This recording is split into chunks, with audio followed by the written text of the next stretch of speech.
Hey guys, welcome back. I'm Ashish and today we'll be continuing with Module 1 Introduction. Having dealt with these meaning, scope and significance of public administration, Wilson's view of public administration and evolution, Nicholas Henry's paradigms and Golombiewski, having dealt with all this, now we'll move ahead with new public administration, that is NPA. So if you haven't watched my previous videos, I strongly recommend that you do so before going ahead with this video, simply because everything is interconnected and I might use some terms which I've already dealt with in previous sessions. Links for the channel and the playlist of module 1 will be in the description below, so you can click on those and get all the previous videos till today.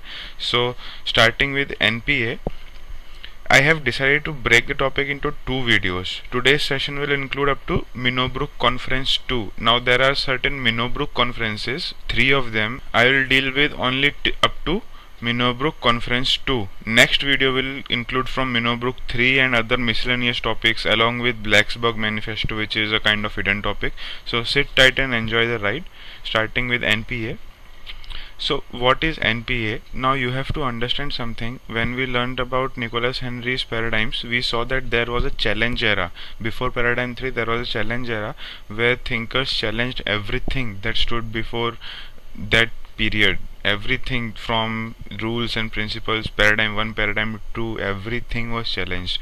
So that era took away the identity of public administration. A certain identity of public administration that was established in the previous years was actually lost during the challenge era, and new public administration comes close on the heels of this challenge era, and it establishes itself as a kind of solution to those challenges. So we'll look into new public administration now.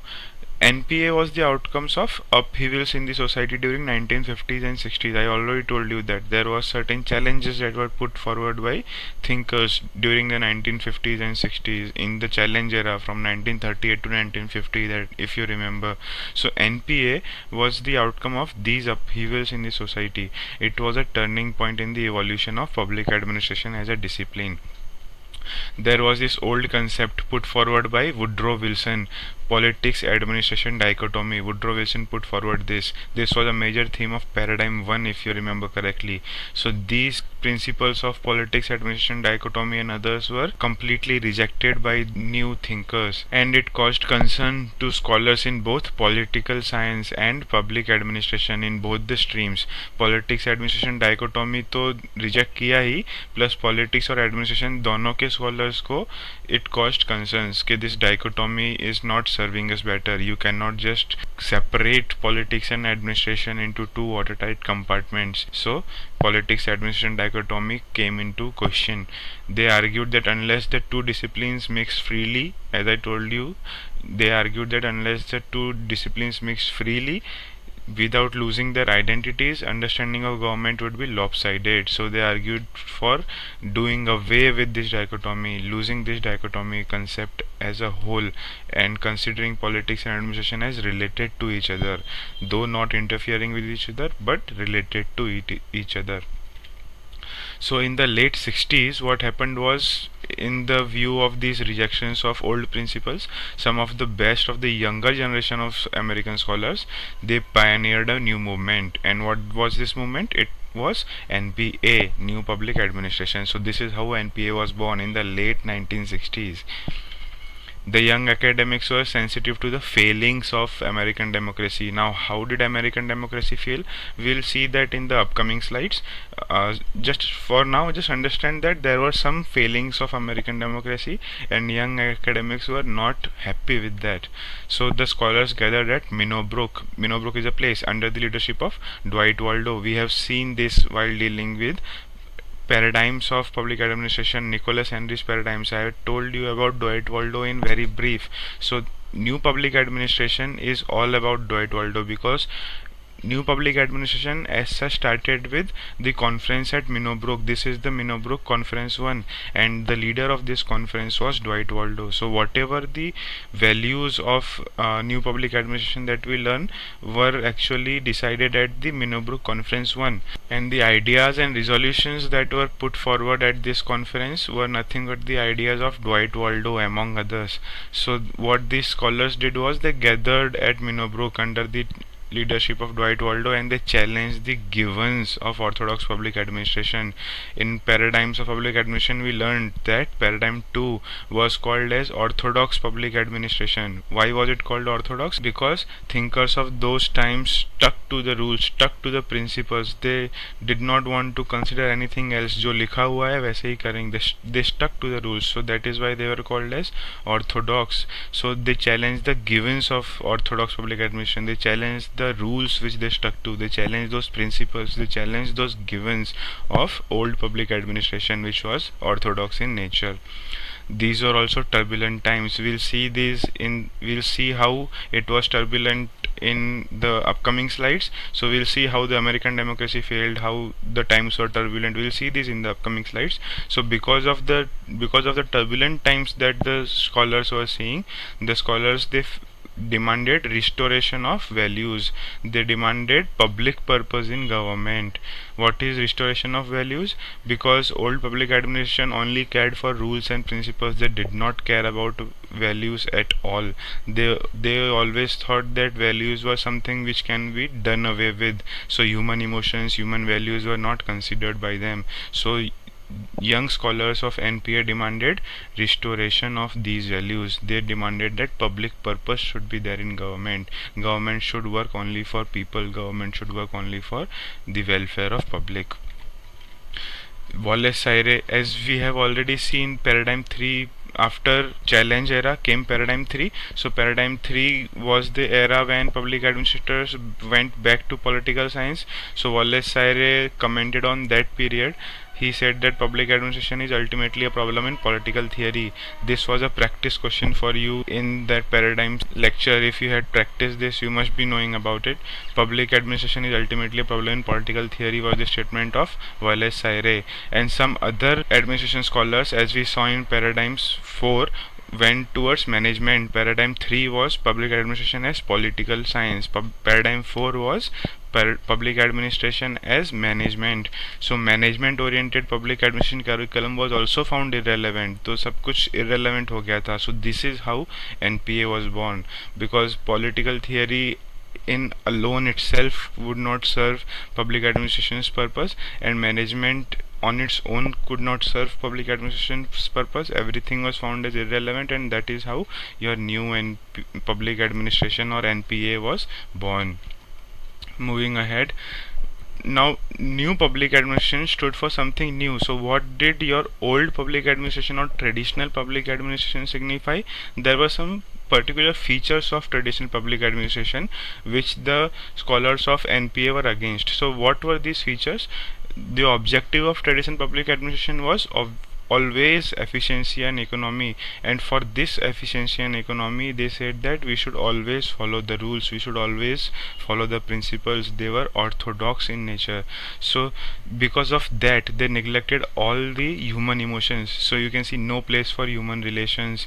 It was all rationality oriented. आपको rational होना चाहिए, सिर्फ आपको there should be scientific management as advocated by Taylor. There should be ideal bureaucracy as advocated by Max Weber. So everything was rules oriented and principles oriented. So objective was efficiency and economy. It was a closed system of organization. What do you mean by closed system of organization? It did not deal with the outside society. There were some changes happening in the society. There were some changes happening in the environment as a whole, but public administration did not respond to those changes. So it was a closed system of organization. It was a mechanistic model. Mechanistic model means it had no place for human emotions and values, no place for human relations. Emphasis on principles and structures and rules, and did not emphasize on human emotions. It was rationality oriented, rules and regulations. It had an impersonal order. This idea was given by Max Weber. He said that bureaucrats should be impersonal. Impersonal means they should not bring in their personal values, they should not bring in their personal morals and personal ethics in decision making. They should be impersonal in nature. So this is what traditional public administration stood for. One more thing it stood for was positivism. Now I am planning to make a separate video on positivism, modernism and neo modernism if I get time, but in short what positivism means was positivist thought or positivism, what it means is true knowledge or positive knowledge can only be acquired by scientific reasoning. You cannot put everything on superficial and supernatural powers or God or theology. True knowledge can be obtained only by following scientific reasoning and scientific thoughts. So this was the positivist era. Now remember one thing, before positivist era all the phenomena was always linked to God. If an earthquake happened, people said it was an act of God. If a flood happened, people said it was an act of God. Then came the Renaissance. Renaissance, if you would have studied in world history, Renaissance is the period where people said that there should be reasoning, there should be reason behind everything. We should look at everything not relating it with God but with reason. So there should be scientific principles behind everything. This was the positivist era. Remember this positivist era. So this was what traditional public administration stood for. It stood for efficiency and economy, rules and regulations, rationality and positivism. That means adherence to scientific values and scientific reasons. So what did new NPA suggest? It suggested a post-positivist era. New public administration lies in a post-positivist era. Post-positivist era is an era where thinkers challenged the positivist theory. They said that what has your scientific outlook given us so far? It has given us 2 world wars, it has given us nuclear weapons, and all the destruction and pain in the world has happened because of following your scientific outlook. So we should shun this scientific outlook. We should not look at everything being related to science anymore. Yes, science is important, but not everything should be related to rationality and scientific reasons. So this was what thinkers in post-positivist era believed in. So as you can see by name, it is post-positivist, which comes after positivism. So new public administration as such lies in this post-positivist era. It is obviously post-behavioral, as you would have learnt in paradigms of public administration, Nicholas Henry's paradigms.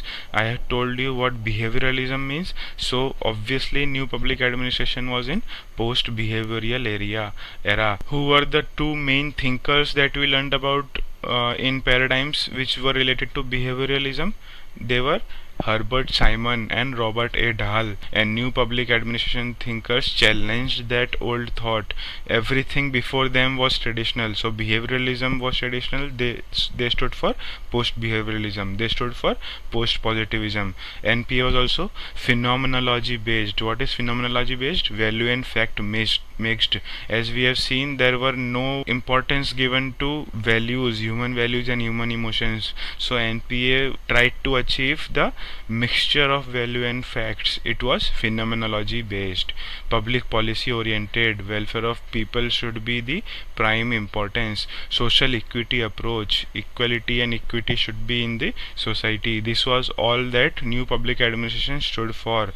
Post-positivist, post-behavioral, phenomenology based, public policy oriented and social equity approach. It was against all these ideas of traditional public administration.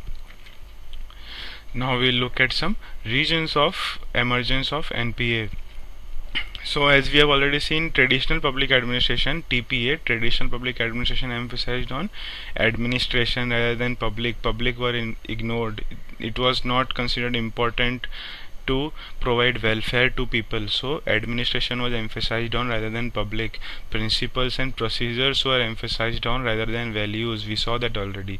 Efficiency and economy was emphasized on rather than effectiveness. Under such an approach, public administration was losing its relevance to the society because there were new challenges that were coming every day and every year. So it was losing its relevance, so to say. So there was also a gap in theory. Why was the gap in theory? Because as we have seen, basic foundation of TPA, the basic foundation of traditional public administration was dichotomy concept, dichotomy of politics administration, public private similarity, science of administration, and all these were basic foundations. So there was a gap in theory. Why? Because new public administration challenged all this. It said that in today's times these are not relevant at all. So there is a gap in theory. Theory does not stand for what we are looking at in current times. There was also a gap in practice. As we have already seen in previous slides, these were turbulent times in USA. And why were these turbulent times? During the 1960s, there were black riots happening all over the country. There were youth protests because of unemployment. Vietnam War was catching hold on slowly and steadily. So these were very turbulent times. Nuclear weapons were being built every day. Cold War was at its height. So these were turbulent times, and traditional public administration TPA was unable to respond to these turbulences effectively. So that is what gave rise to NPA. These are the reasons we are seeing, right? Honey report on higher education. There was this one report on higher education which said that institutional shortcomings were prevalent in the entire United States. Honey report on higher education highlighted the institutional shortcomings of higher education institutions. It also emphasized on lack of communication between scholars and practicing administrators. Scholars said something different. They said to stick on rules and principles, and practicing administrators found it difficult to manage it in the changing times. So there was a lack of communication between scholars and practicing administrators. There was also one Philadelphia conference on theory and practice of public administration. Now this conference is what gave rise to a call for administrators to play a greater role in reducing social inequalities. It was the basic job of administrators to reduce social inequalities, to eliminate social ills of society. So this Philadelphia conference on theory and practice of public administration emphasized that. It asked to move away from police state to welfare state. What is welfare state and police state? We saw this in previous lectures. Welfare state is where government take care of people. Police state is nothing but laissez-faire, where free hand is given to private institutions and strict law and order is maintained. This is what is police state. So a call was given to administrators to play a greater role in reducing social inequalities and also to move away from police state to welfare state. Also, as we saw in paradigm 4, traditional public administration had come to be dominated by management concepts, and it has lost connections with its mother discipline, political science. So new public administration was a call to bring back those people who had went towards management science, because management concepts were found to be increasingly irrelevant for the changing times. So traditional public administration came to be dominated by management concepts and lost connections with its mother discipline. And NPA aimed at bringing political science and PubEd closer. Do away with dichotomy. Political science and public administration should be brought closer without losing the separate identity of public administration. So remember, these were the reasons why NPA rose during the 1960s, or rather late 1960s. So we'll come to our first Minobrook conference, which is what gave rise to our new public administration. Now remember, while we'll be studying Minobrook conference 1, we'll also be studying what actually new public administration means, because this is the first time where new public administration was given a call for, right? So when we study MB1 or Minobrook conference 1, we will also study what new public administration actually means. So this conference was held in 1968. Now remember, every Minobrook conference is held at an interval of 20 years. So first conference in 1968, second conference was in 1988, third conference was after 20 years, that is 2008. So moving ahead with Minobrook conference 1. So as we have already seen, Minobrook Conference 1 was a call to review the study and practice both, the theory and practice both of public administration in terms of changing environment, changing times. There were turbulent times. American democracy was seen to be failing in these turbulent times. So Munich Conference called for review of the study and practice both of public administration in these changing environments. Younger scholars gathered at Minobrook at Syracuse University under the leadership of Dwight Waldo. We already saw that they challenged the givens, they challenged the rules of orthodox or old public administration. And what were these givens? Dichotomy, public-private similarity, science of administration, and all those things. Major themes that were discussed in conference were relevance of public administration. How is public administration relevant in today's times, in these turbulent times of 1960s? This relevance was discussed. Morality and ethics in public administration should be considered. This was also a major theme. Social equity should be considered. This was also a major theme. Reconciling public administration and democracy, anti-positivism, as we saw, they were post-positivist thinkers, they were against positivism, so anti-positivism was also a major theme discussed in this conference. Also there were 4 goals and 3 anti-goals. We'll see about these in next slide. So 4 goals or 4 themes, as we say, were relevance or values and equity and change. So first goal that we'll learn about is relevance.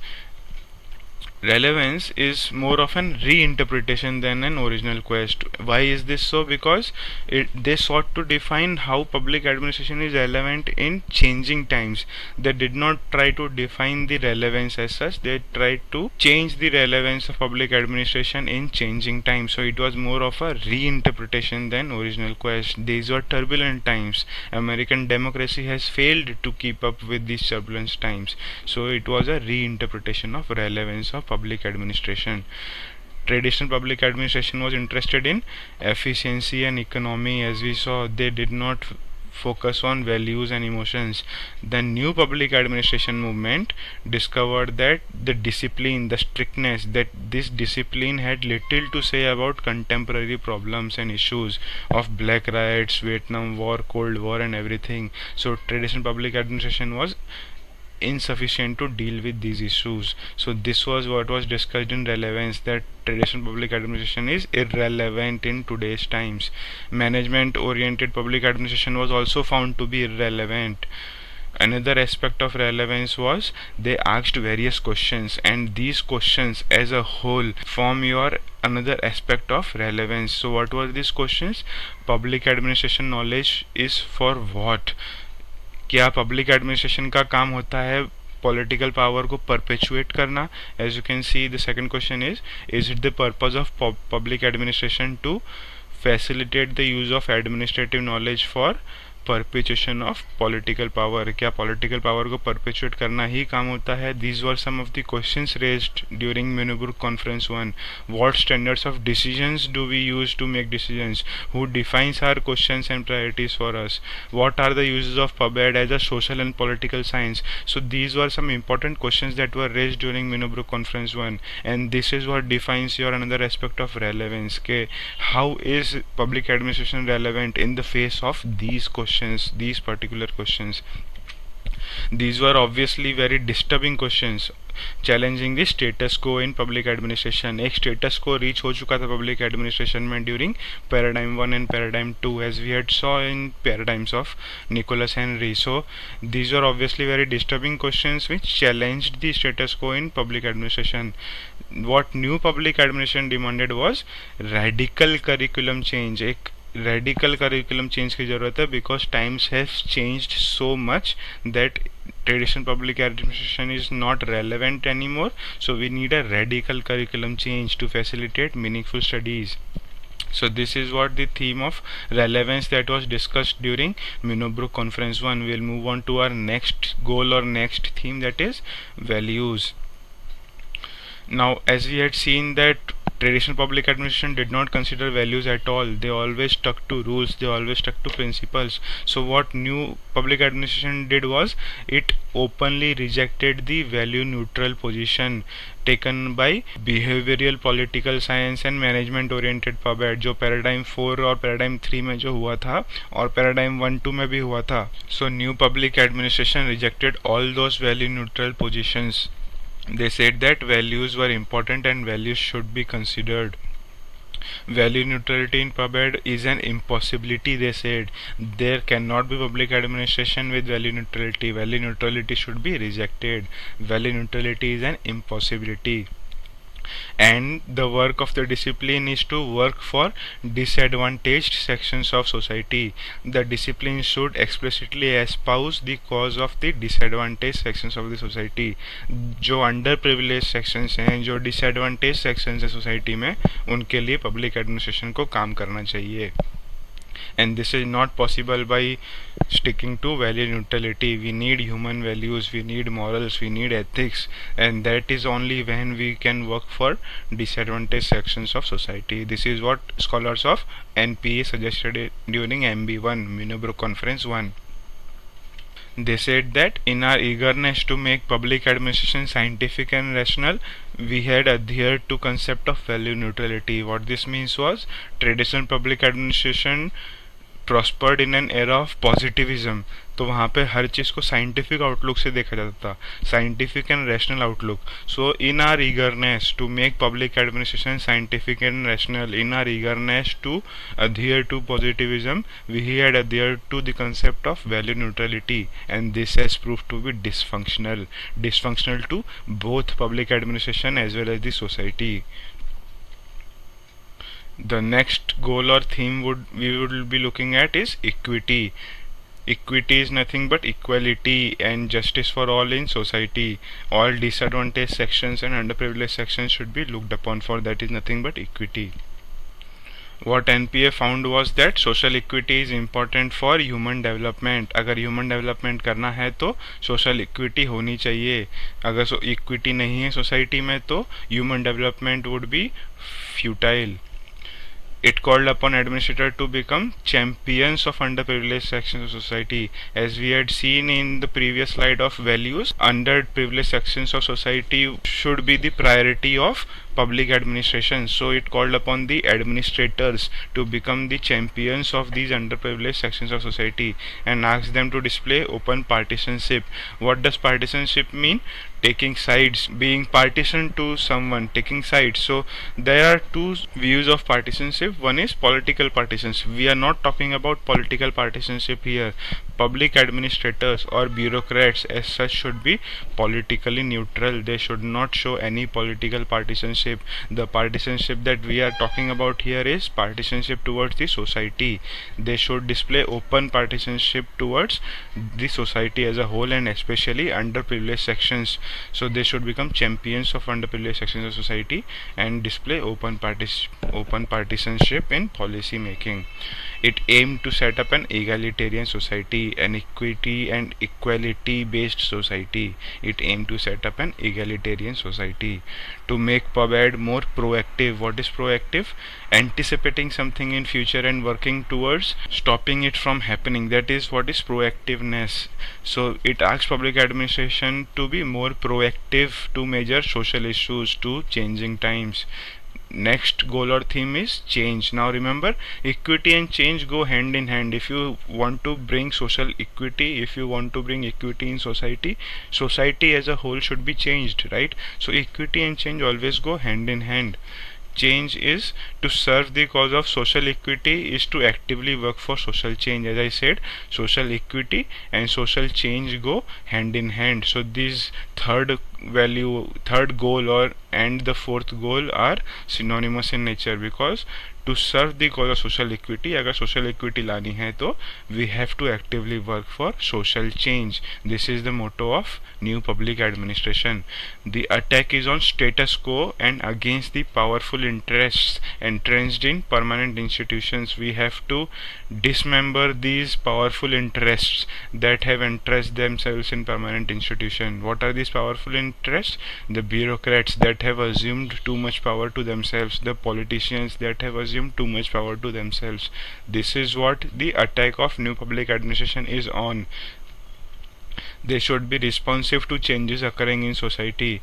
So MB1 scholars, Minobrook 1 conference, के जो scholars थे, they explored ways of institutionalizing this change. The change they were proposing, they explored ways of institutionalizing this change and remedying the bureaucratic tendencies of big organizations. So जो bureaucratic tendencies होती हैं, red tapeism. What is red tape? Red tape means sticking to rules. For example, if you have to pass a file through a bureaucrat, that bureaucrat will make your life very difficult for passing that file, saying that these are the rules that you have to follow. ये check होना चाहिए, ये check होना चाहिए, ये check होना चाहिए. These rules should all be checked, and that is only when I will pass the file.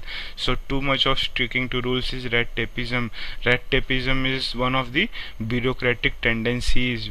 These bureaucratic tendencies happen when bureaucrats assume too much power to themselves and they ignore the social welfare and the public policy approach. So what Minnow-Brook conference, one scholar said that we should remedy this bureaucratic tendencies of big organizations. Now we have seen what the 4 goals stood for. 3 anti-goals was something that was suggested by Robert Golembiewski. We had already seen Robert Golembiewski in video 1.2 part 1, right? He gave us 4 phases of evolution of public administration. He also said that NPA or new public administration had 3 anti-goals. So what these 3 anti-goals were? First was anti-positivist. We already saw that, right? NPA stood for anti-positivism. They stood for rejection of value-free approach, scientific outlook, rational outlook. ये सब को छोड़ दो. Anti-positivism means which is against positivist thought of public administration. It rejects the value-free approach of traditional public administration. It rejects the rationalist view of humankind. Emotions and values should also be considered, and it should not always be rational and scientific outlook. It was anti-technical. Anti-technical means it was more of a machine and system, right? So what they said was, new public administration scholars said that emotive and creative mankind was being sacrificed for the logic of machine and system. It's the one and the same thing. Emotions and values were sacrificed. So NPA was anti-technical in nature. The technicality should not be stuck with all your life. So it should be anti-technical. The emotive and creative mankind in traditional public administration was being sacrificed, right? So they were against that. It was anti-technical. It was anti-bureaucratic. Now anti-bureaucratic does not mean they were against bureaucrats or bureaucracy. They were against the bureaucratic tendencies. They were against the bureaucrats who assume too much power to themselves. So they were anti-bureaucratic and anti-hierarchical. Anti-hierarchical also means the same thing, that too much of sticking to structures and rules and principles was not good in the changing times. So they were anti-hierarchical and anti-bureaucratic. What this means is they rejected the rigid top-down administration approach. जो rigid top-down administration approach होती है उसको reject किया and replaced it with more flatter and more decentralized approach where everyone had an equal say in decision making. So these are the 3 anti-goals as given by Robert Golembiewski. These are anti-positivist, anti-technical and anti-bureaucratic and anti-hierarchical. Moving ahead, we have another thinker named Fredrickson. What he thought about new public administration, we will see. He gave us something of a quote to remember by. I have prepared this table out of that quote so that it is easier to remember. New public administration according to Fredrickson was less generic and more public. It was less descriptive and more prescriptive. These are very simple terms, okay? It was more of public. It was concerned with more of public. It was less of general in nature. जो general rules and principles होते हैं उनको avoid किया. It was more of public in nature. It was less of descriptive in nature. New public administration did not describe कि ये rules से follow करो, ये principle follow करो. It was more of prescriptive in nature. It was less institution oriented. It was more client impact oriented. Who were the client here? The people, the subjects were the client here. So it was more of client impact oriented and less of institution oriented. एक ideal type bureaucracy ही achieve करनी है. This was not the goal of new public administration. It was less neutral and more normative, and it was no less scientific. It was post positivism. It was anti positivist, but it was no less scientific. So it was against all of these. It was against institution, it was against descriptions, but it was no less scientific. There was some science of reason behind it. New public administration according to Fredrickson was second generation behavioralism. What is behavioralism? We saw that in paradigms lecture. Behavioralism is when thinkers started to study the behaviors of administrators, the actions, the acts of administrators. So new public administration was against that, right? It was against behavioralism. It was against anything that old public administration stood for. It was against anything that the orthodox public administration stood for. So it was against behavioralism as such, but in itself it was a second generation of behavioralism, because now they studied the behaviors according to the changing needs and the people of the society. So it was second generation behavioralism. This is what Fredrickson believed. Also, if you will see, Fredrickson said that it was less neutral and more normative, right? Normative. What is normative? Normative means defining the norms, not the specific rules and procedures, but the norms of the society, especially behaviors. Okay, normativism especially deals with behaviors. So it was in a sense second generation behavioralism according to Fredrickson. So moving ahead, our Minobrook Conference 1 is actually over. Moving ahead with Minobrook Conference 2 now. Minobrook Conference 2, as we saw, was in 1988, 20 years after MB1. So why was this conference held? Because times had changed. It was a period of 20 years that had elapsed and some new challenges that had occurred. So to compare and contrast these changing epochs of MB1, MB2 was organized.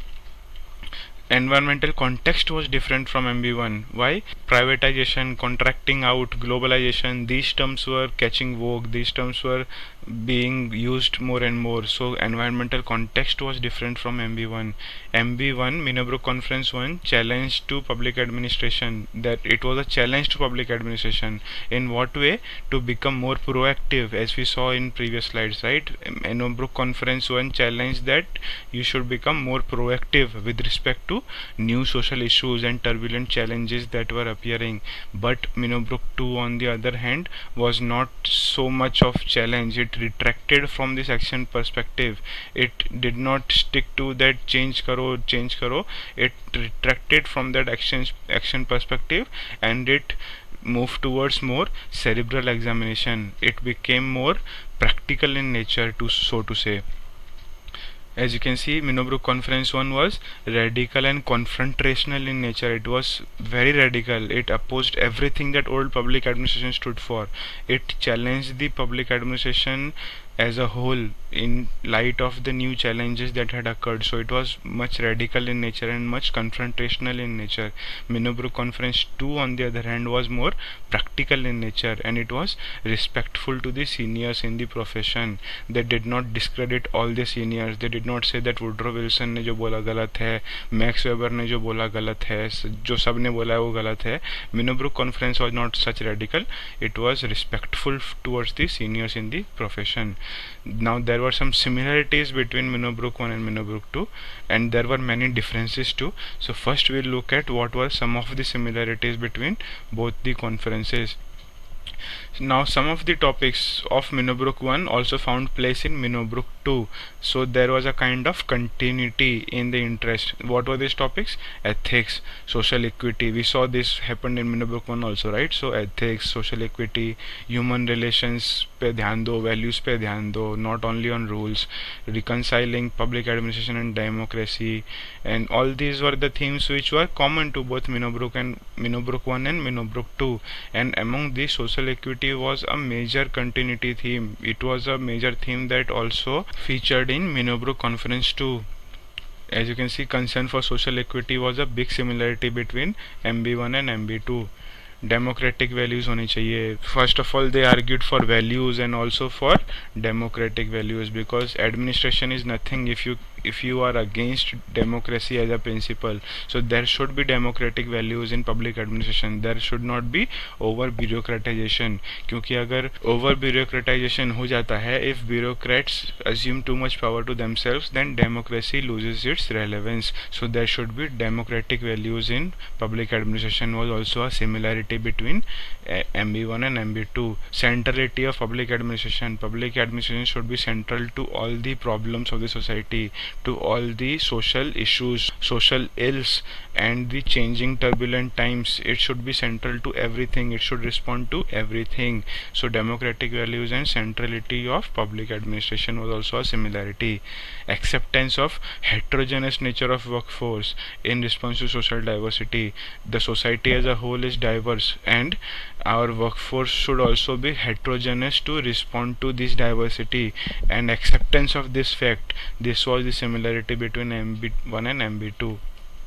Need for interaction between generalists and specialists. Who are generalists? Who take care of everything, like your IAS officer. They can be posted to any department, so IAS are kind of generalists. So need for interaction between generalists and specialists. Public administration to become more relevant discipline to solve the problems of the society. Relevance was a topic in MB1, and it was also a topic in MB2. How to increase the relevance of public administration in changing times was the similarity of MB1 and MB2. Now many differences were there in MB1 and MB2. We'll see what these differences were. Composition was wider. Scholars were from various fields like history, economics, sociology, law, polity. Her field से scholar आए थे. Every field was included in Minobrook Conference too. So the composition was wider.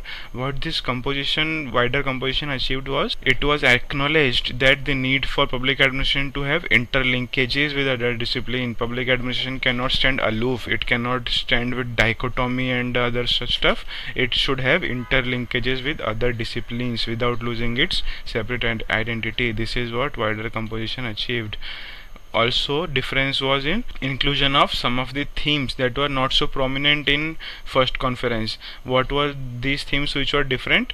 Leadership themes, constitutional and legal perspective, technology policy, and economic perspectives. These were not discussed during Minobrook Conference 1. They only focused on what should be the change, how should public administration respond to these changes. They did not focus on the leadership values, the constitutional aspects, the legal perspectives, and technologies that should be used, because technology was on a rise during 1980s and 1970s. It was not such a big phenomena during the Minobrook Conference 1.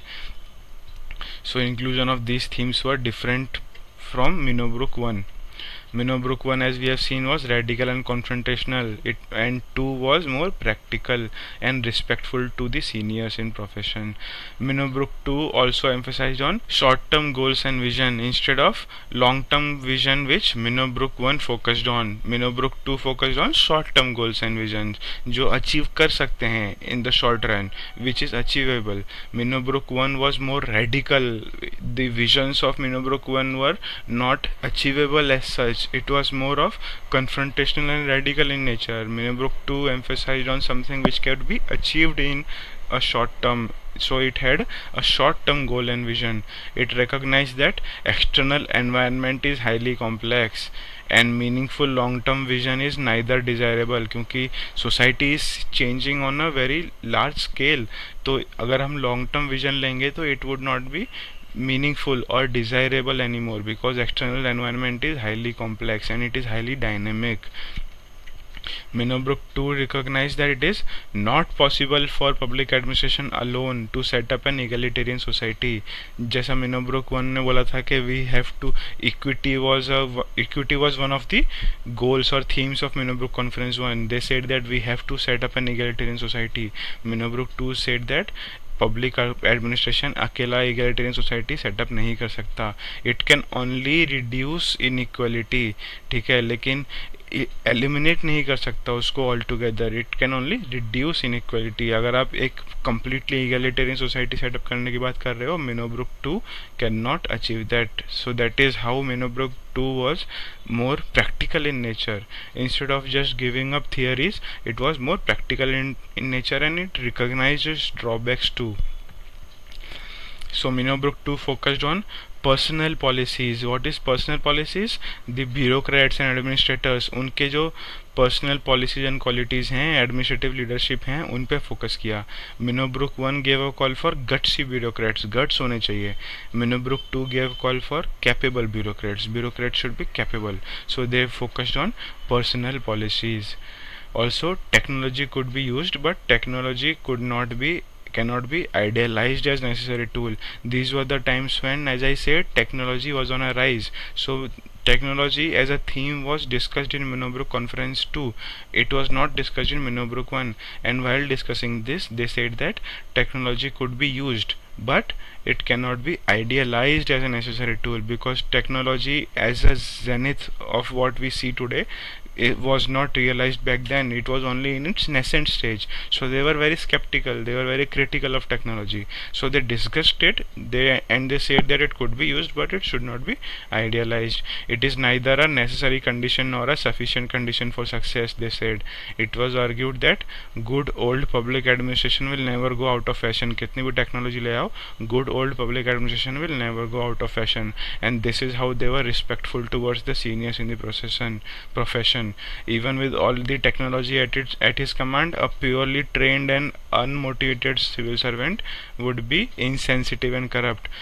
आप कितनी भी technology रख लो, अगर उसको train नहीं किया है और if he is unmotivated, he will be corrupt, he will be insensitive. So technology could be used, but it can not be idealised. This is what was the differences between MB1 and MB2. So we have done with Minobrook conferences 1 and 2.